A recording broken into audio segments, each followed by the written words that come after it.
कि अजीत पवार जी का जाना और इस तरह से एक गहरी ख़राब दुर्घटना से बहुत दुखद है। हम सब बहुत संवेदना के साथ इस खबर को सुबह से सुन करके परेशान हैं और सारे लोग आपस में उस दुर्घटना के बारे में चर्चा कर रहे हैं। तो हम सब उनके परिवार के लिए दुआ करते हैं और एक अपूर्णीय क्षति है और बहादुर नेता थे वो, अपने लोगों के लिए लड़ना उनको आता था, मराठी अस्मिता के लिए लड़ना उनको आता था। तो मैं वहाँ से बतौर सांसद, वहाँ से सांसद भी हूँ, तो हमारी संवेदना उनके परिवार के साथ ज़्यादा है और उनकी पत्नी हमारे राज्यसभा की सदस्य हैं। तो हम सब लोग एक परिवार की तरह उनके इस दुख के क्षण में उनके साथ खड़े। अजीत पवार जी के जी बहुत ही दुखद समाचार है और समस्त पवार परिवार और जितने भी समर्थक हैं उनको हमारी तरफ से संवेदना और शोक। मैंने बात की सुप्रिया जी से भी और उनकी मिसेज से भी। अजीत पवार एक मिनट जल्दी लेट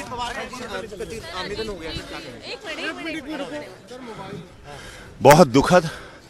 महाराष्ट्र की राजनीति में, भारतीय राजनीति में इससे बड़ी क्षति नहीं हो सकती। बड़े जिंदा दिल इंसान, बहुत बड़ा नुकसान हुआ। मैं पर्सनली जानता था उनको, बारामती का राजा कहते थे, राजनीति का राजा कहते थे।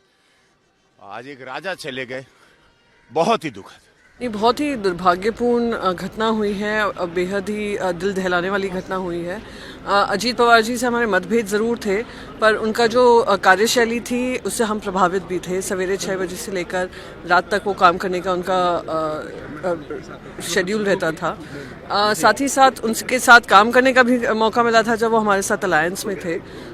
तो सुप्रिया जी से मेरी मुलाकात हुई, सुनेत्रा जी से हुई। मैं उनके पूरे परिवारजन को अपनी संवेदनाएं व्यक्त करना चाहती हूँ, खास करके बारामती के सारे लोगों को, उनके पार्टी के कार्यकर्ताओं को, और महाराष्ट्र में कि महाराष्ट्र की राजनीति में एक प्रभावशाली उनका करियर रहा और it is a big loss for Maharashtra.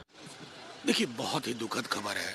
सुबह की शुरुआत संसद के पहले सत्र, पहले दिन ऐसी होगी इसकी हम लोग कल्पना नहीं करते। राजनीतिक रूप से हम एक मत नहीं थे, लेकिन एक प्रशासक के रूप में, महाराष्ट्र के विकास में उनकी भूमिका के रूप में कोई नहीं बिसरा सकता। ईश्वर उनके परिवार को उनके शक्ति दे।